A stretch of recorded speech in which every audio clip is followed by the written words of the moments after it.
दोस्तों, financially free होने का मतलब ये नहीं कि आपके पास बहुत सारा पैसा आ जाए और लोगों को ये दिखाई दे कि आप एक लग्जरियस लाइफ जी रहे हैं। बल्कि फाइनेंशियल फ्री होने का मतलब है कि आप एक ऐसी कंफर्टेबल लाइफ जिएं जहां आपको पैसे की जरा सी भी चिंता ना करनी पड़े और जहां आपके पैसे आपको सेफ रखें और आपके लिए काम करते रहें। ऑथर जोनाथन क्लेमेंट्स ने अपनी किताब from here to financial happiness में 77 शॉर्ट लेसन्स आपके साथ शेयर किए हैं, जो इन सभी पॉइंट्स को मर्ज करके हम आपके साथ ऐसे 4 प्रैक्टिकल लेसन शेयर करेंगे जो आपको फाइनेंशियली फ्री होने में बहुत हेल्प करेंगे। तो चलिए देखते हैं इनके बारे में। Number 1, no saving with depth. दोस्तों, ऑथर कहते हैं कि अपनी फाइनेंशियल फ्री जर्नी को शुरू करने से पहले आपको सबसे पहला काम करना है वो ये कि आप अपने सारे कर्जों को खत्म करो। और ये फाइनेंस का सबसे बेसिक रूल भी है कि अगर आपके पास किसी भी तरह का कर्जा है तो आप अपनी सेविंग्स की जर्नी शुरू नहीं कर सकते। कुछ लोग क्या करते हैं कि एक तरफ तो वो अपने पैसों को इन्वेस्ट कर रहे होते हैं, जबकि दूसरी तरफ वो अपने कर्जे को भी साथ साथ चुका रहे होते हैं। ऐसे लोगों की फाइनेंशियल फ्री होने की जर्नी काफ़ी स्लो हो जाती है। इसलिए सबसे पहले आप अपने छोटे छोटे कर्जों को खत्म करें, जिसमें फ़ोन की ईएमआई या लैपटॉप की ईएमआई या फिर किसी और चीज़ की ईएमआई।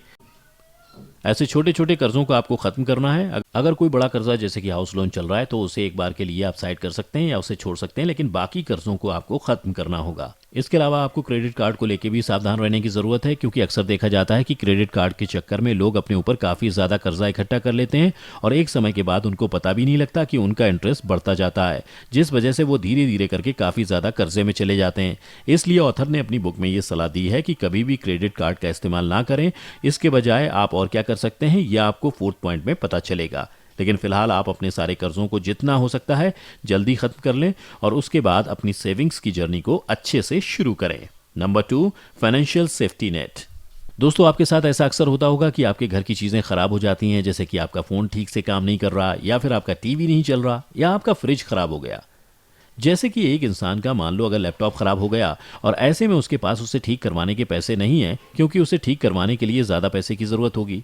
ऐसे में अगर ना ही उस इंसान के पास क्रेडिट कार्ड है और ना ही वो किसी से उधार लेना चाहता है, तो ऐसे में वो जैसे तैसे करके इस महीने अपना काम चलाएगा और ये सोचेगा कि जब अगले महीने उसे सैलरी मिलेगी तो उससे वो अपने लैपटॉप को ठीक करवा लेगा।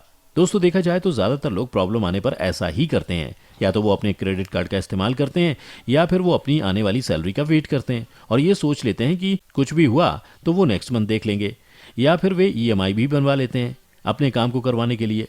लेकिन ऐसे में ऑथर का कहना है कि कोई भी इंसान ये नहीं सोचता कि क्या होगा अगर उनकी सोर्स ऑफ इनकम ही रुक जाए तो क्या होगा, क्योंकि देखा जाए तो ज़्यादातर लोग नौकरी और उससे मिलने वाली सैलरी पर ही डिपेंड होते हैं और ऐसे कम ही लोग होते हैं जिनके पास पैसिव इनकम का सोर्स होता है, यानी ऐसी इनकम जिससे जॉब जाने के बाद भी उनको दूसरी जगह से साइड बाय साइड पैसे मिलते रहें।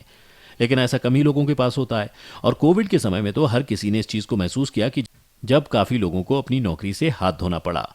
ऐसे में ऑथर ने सोल्यूशन देते हुए कहा कि ऐसे में इमरजेंसी फंड का होना बहुत ज़रूरी होता है, जिससे कि अगर अचानक से आपकी मेन सोर्स ऑफ इनकम खत्म हो जाए तो आप इसका इस्तेमाल कर सकें।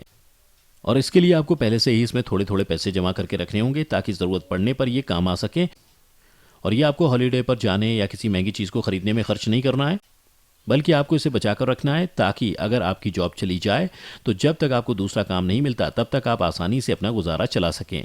और ये करने के लिए आपको अपना मंथली बजट प्लान बनाना बहुत ज़रूरी है और इसमें आपको देखना है कि हर महीने आपका कितना खर्चा होता है और उससे 6 गुना तक आपको कम से कम इकट्ठा करके रखना है ताकि आपके पास 6 महीने का खर्चा बैकअप में पहले से तैयार हो और ज़रूरत पड़ने पर आप इसे इस्तेमाल कर सकें और उस दौरान आराम से कोई नई नौकरी ढूंढ सकें या फिर अपना नया बिजनेस शुरू करने के बारे में सोच सकें।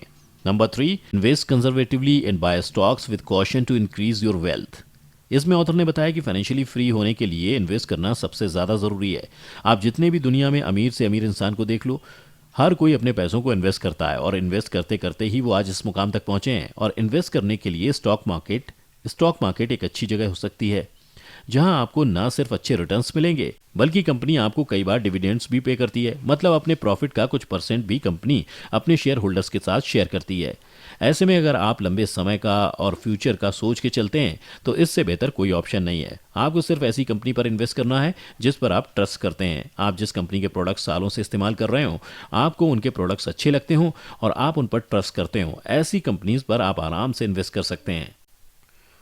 ऑथर के साथ साथ बड़े बड़े इन्वेस्टर्स भी यही कहते हैं दोस्तों कि आपको उस कंपनी पर ही इन्वेस्ट करना चाहिए जिनके प्रोडक्ट्स आप इस्तेमाल करते हो और जिन पर आपको भरोसा हो, जैसे मैगी, एप्पल, कोका कोला या टेस्ला। ऐसे में आपको किसी भी अच्छी कंपनी को चुनना है और उस पर लॉन्ग टर्म के लिए इन्वेस्ट करना है, क्योंकि लॉन्ग टर्म के लिए इन्वेस्ट करने पर ये आपको काफ़ी अच्छे रिटर्न्स देंगे। इसलिए इन्वेस्ट करें और उसके बाद भूल जाएं। आपको बार बार हर दिन अपने शेयर्स को नहीं देखना है कि वो कितने कम या ज़्यादा हुए। ऐसा करने से आपके फ्यूचर के लिए ये काफ़ी ज़्यादा फायदेमंद साबित होगा। Number 4, frugality leads to better finance. दोस्तों, इसमें ऑथर ने बताया कि अगर आप कुछ हासिल करना चाहते हैं तो उसके लिए आपकी फिजिकल और मेंटल हेल्थ का अच्छा होना बहुत ज़रूरी है, जो कि अच्छी आदतों की वजह से ही हो सकती है।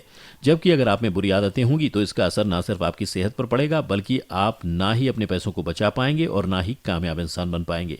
मान लीजिए अगर एक इंसान अपने पैसे हर दिन बाहर का खाना खाने में खर्च कर देता है तो उनको पता भी नहीं चलेगा कि कब थोड़ा थोड़ा करके पैसा काफ़ी सारा रेस्टोरेंट बिल में ही चला जाएगा, और ऐसा करने से वो बिल्कुल भी सेविंग्स नहीं कर पाएंगे और इसके साथ ही अपनी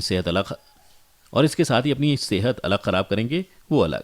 इसके बजाय अगर एक इंसान हर दिन जल्दी उठता है और एक्सरसाइज करता है और हेल्दी खाना खाता है तो वो ना सिर्फ फिजिकली फिट रहता है, बल्कि वो आसानी से अपने पैसों को सेव करके फिर कहीं इन्वेस्ट भी कर पाता है। इसलिए अपनी ज़िंदगी को ऐसे ही ना चलने दें और बैड हैबिट्स को अपनी ज़िंदगी से निकाल कर बाहर कर दें, जबकि अच्छी हैबिट्स को अपनी ज़िंदगी में शामिल करें, जिससे आगे जाके ना सिर्फ आपकी सेहत अच्छी होगी बल्कि आप फिजिकली और मेंटली भी फिट और स्ट्रांग रहेंगे, जिससे आप थोड़ा थोड़ा करके सेविंग्स भी कर पाएंगे और सेविंग्स के साथ अपने पैसों को इन्वेस्ट करने और आगे जाके फाइनेंशियली फ्री बनने में भी ज़रूर कामयाब होंगे।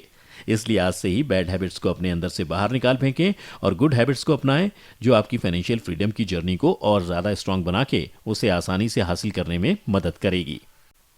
तो दोस्तों, ये थे वो 4 ऐसे लाइफ लेसन्स जिनको फॉलो करके आप भी अपने आप को फाइनेंशियली फ्री बना सकते हैं।